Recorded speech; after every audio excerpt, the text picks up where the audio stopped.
Hello everyone, my name is Stephanie Garcia and today I will be responding to ethical dilemma number 14, which states, can you practice ethics badly and can you learn the wrong moral code? Um so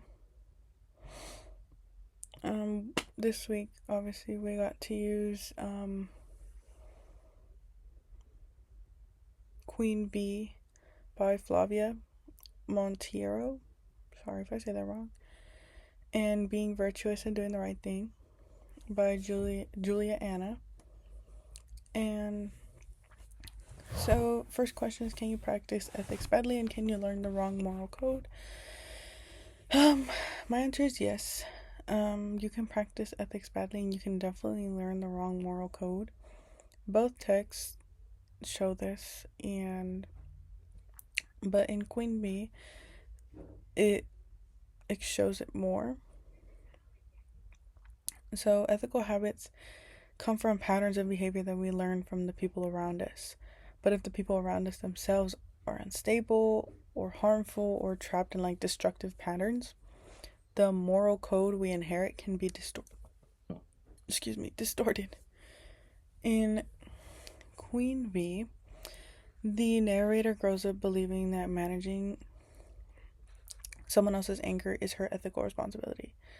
She learns very literally that the right thing to do is to stay calm, apologize, and diffuse the emotions of people who threaten her, even when she did nothing wrong. This is a moral code, but it's not a very good one. So, yes, in theory, and both in lived in theory and with live experience, you can practice ethics badly and you can learn about the moral code. So, one moment in Queen Bee that clearly demonstrates the narrator learning a harmful moral code happens early in the story when she recalls calming her mother with a note. It says, already at 6, when snapped at by my mother, my instinct wasn't to snap back, but to calm her down with a note. Already at 6, I knew that if I lost it, she'd lose it, and if she lost it, we'd both get hurt. This is an example of ethical learning gone wrong. So, a healthy moral code would teach a child that another person's outbursts are not her fault, and that responsibility for anger belongs to the person who feels it. But the narrator learns that the opposite, that her job is to prevent the explosion. She learns that the right thing is self erasure, and constant vigilance. So she's practicing ethics, but she's practicing them badly because she was taught a warped version of what it means to be responsible. And what makes the story even more tragic is that these early lessons become her adult moral instincts. So later on, she confesses that I too have become an angry woman. I want to yell. I have no idea how to contain my anger. So she inherits the very behavior she feared of. She has learned the moral code, but it was the wrong one. So I think Julia Annas would agree with someone who agree that someone can practice ethics badly and can learn a distorted moral code.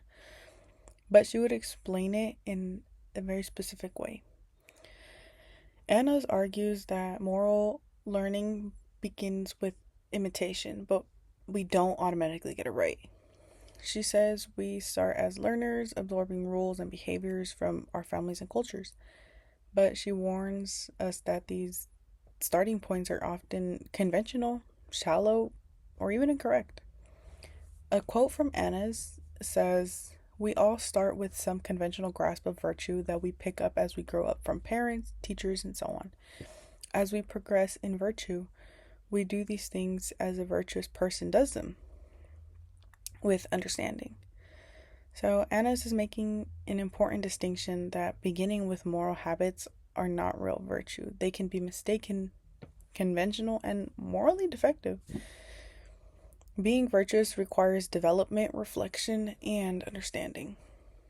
So if we apply this to Queen Bee, Annas would say The narrator learned a conventional moral code, one created by the emotional instability of her household, but because she never had the chance to reflect on it or develop healthier understanding, she got stuck at what Anna calls the learner stage.